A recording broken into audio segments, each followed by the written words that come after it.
Go ahead, Pamela. I just want to say that I want white women to be offended. I want y'all asses to be offended because sometimes the offense is what makes us check ourselves. So, reaching for the stars, we're gonna look at a little clip of a Christian nationalist white woman named Allie Beth Stuckey. She actually wrote one of the books circulating right now, uh, demonizing empathy, and her book is called "Toxic Empathy: How Progressives Exploit Christian Compassion." All right. So again, we're not just talking about this just to be talking about it. I know there are a lot of people who've never heard of this concept, but that's part of our job, right? To be plugged into this stuff so that we can tell y'all about it. So let me tell you, the people who are talking about this stuff, the people who are doing this stuff are running the country.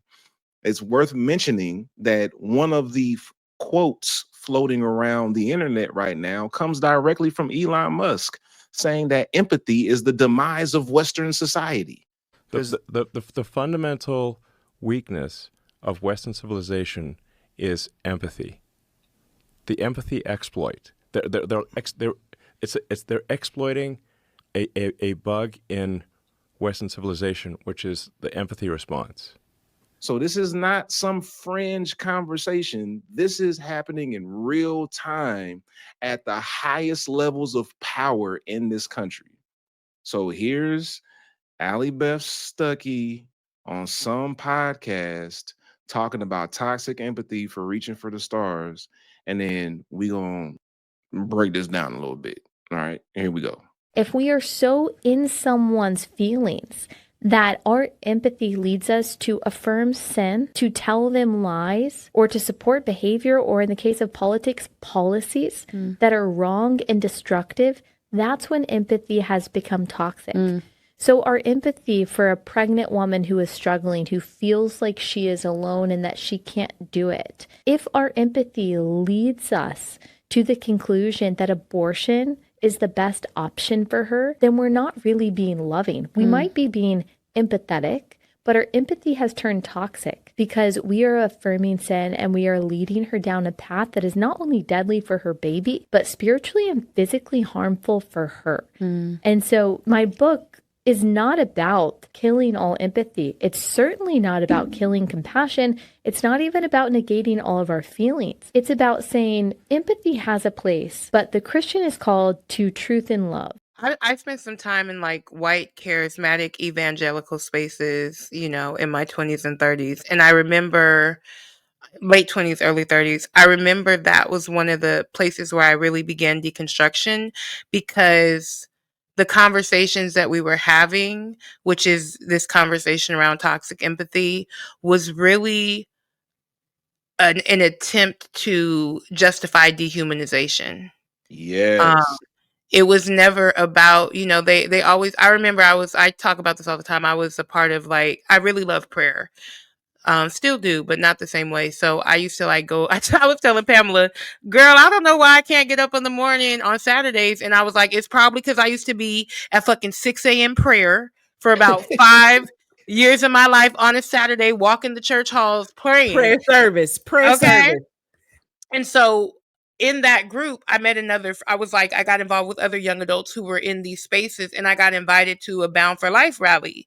And Bound for Life is where you put this red tape on your mouth that says life, and you pray this weird, I already told you, weird witchcraft prayer over there, and you pray for God to end abortion. All of those prayers have been answered with this legislation without acknowledging that this is Christian nationalism doing exactly what they have plotted and planned to do. This is not a move of God. This is not supernatural. This is not holy. It's a war against God, the God of the Bible, love, justice, walk humbly, do mercy. It's a complete opposite of what that means. Y'all not getting me. It's the complete opposite of that. And so they've co-opted Jesus's message with this white supremacist Christ that is the God of genocide, the God of terrorism, the God of hell on earth. So I'm very bothered because I also feel like, to the white women in our congregation, this is not against you. Please don't be offended, but I don't think that white women historically understand the danger that they put the world in, because as a woman, you're getting on this podcast mic with your soft, sweet voice and literally telling us to buy into ideas that will harm other people. You're setting us up to do what happened in Nazi Germany. It's like so obvious, and we're just asleep. Go ahead, Pamela. I just want to say that I want white women to be offended.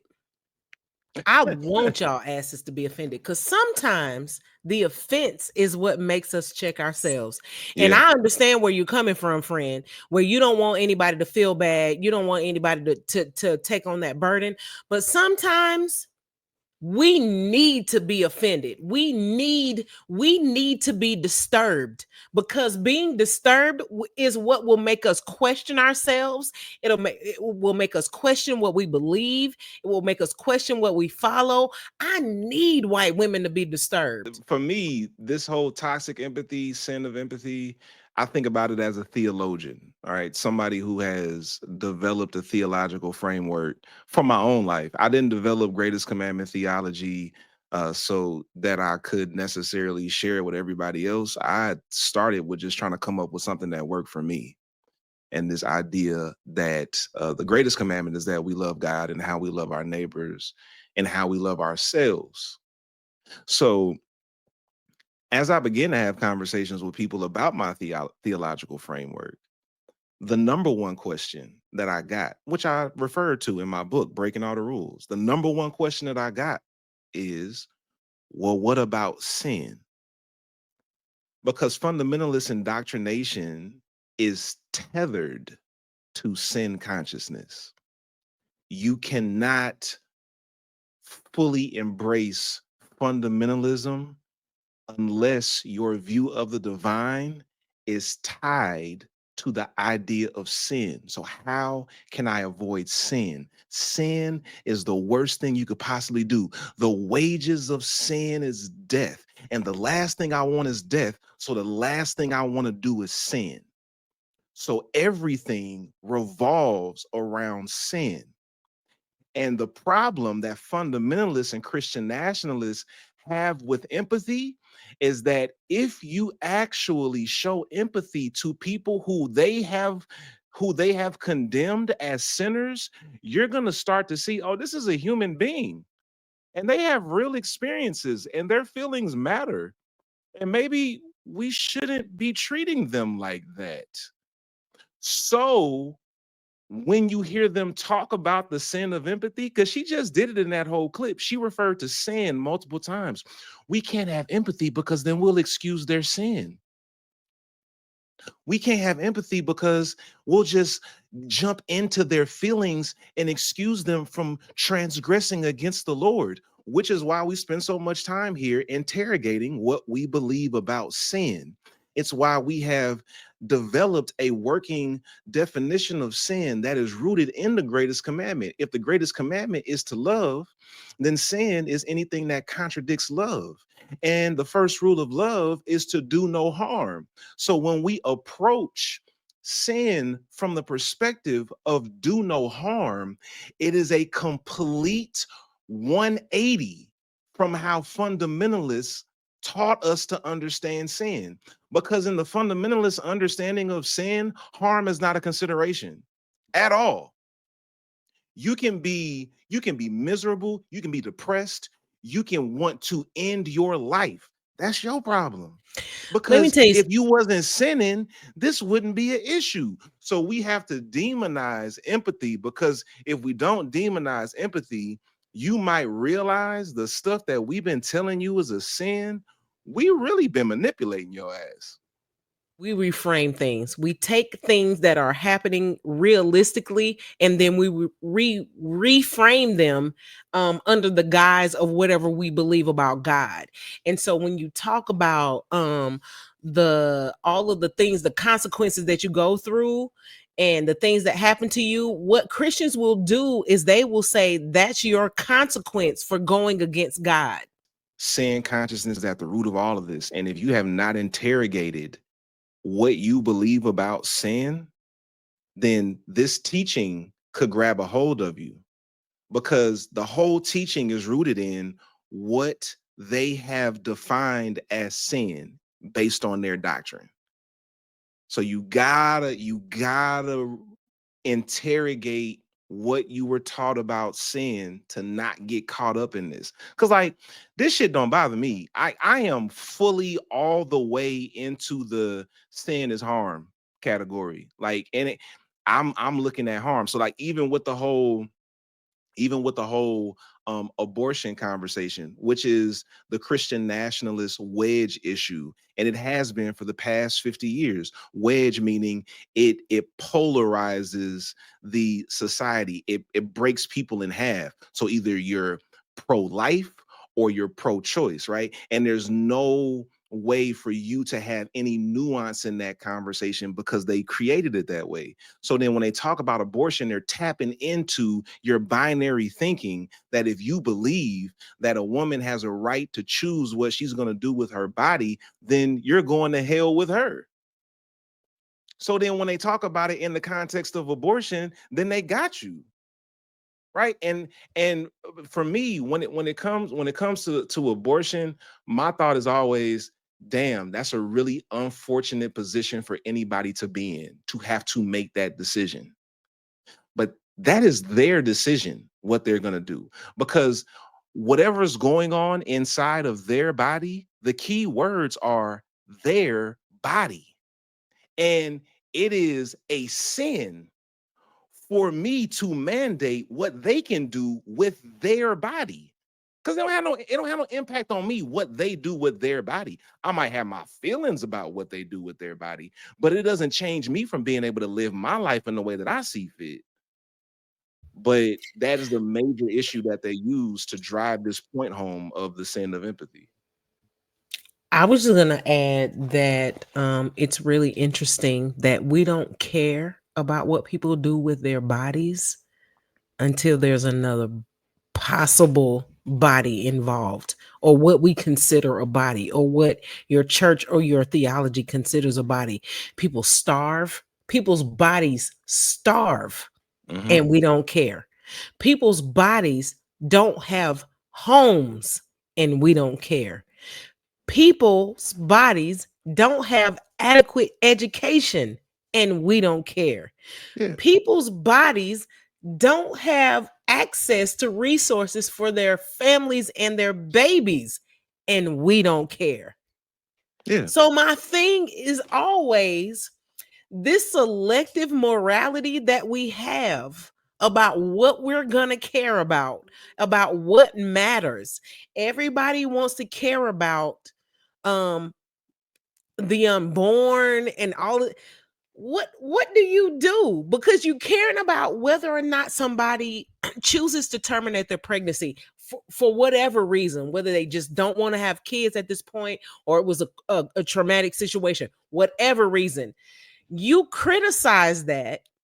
But when the baby gets here, you've taken away WIC, you've taken away Medicaid, you've taken away funding for public education, you've taken away all the things that helps the baby thrive and grow. So you don't get to say shit to me about deciding not to have a baby for you to take the resources from.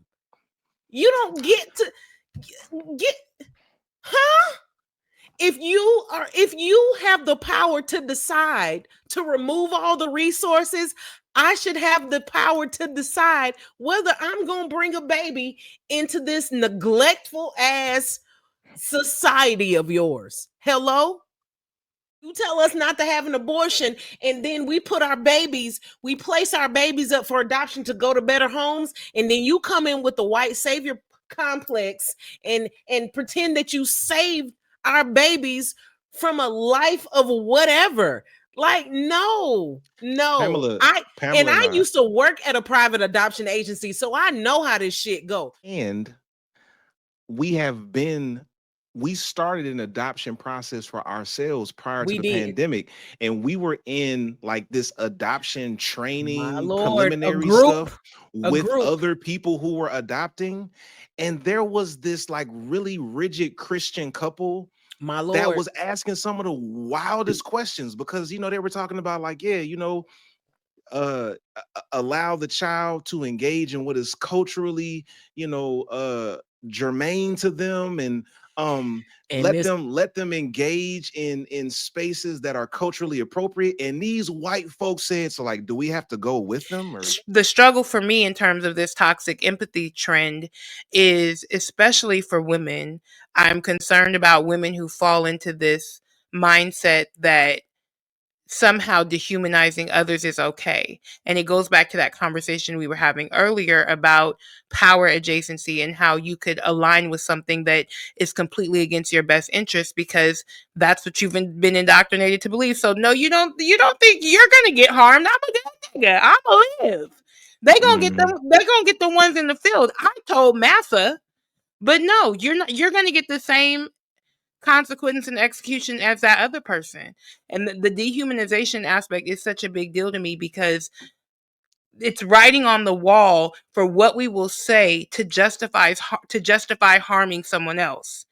In the name of sin. We're saying they're a sinner, so it's okay to harm them, which is actually us doing the harm and the sinning. So Allie, Beth, Stuckey, whatever your name is, we want you to know that you are reaching for the stars. If you're still here, hit the subscribe button and leave us a comment. Let us know what you think about the video. And if you want to see the entire recording, it's exclusively available in our Patreon. The link is in the show notes. You can either subscribe or you can just purchase this recording a la carte. We'll see you next time as we continue to deconstruct harmful theology and build beloved community. Peace out.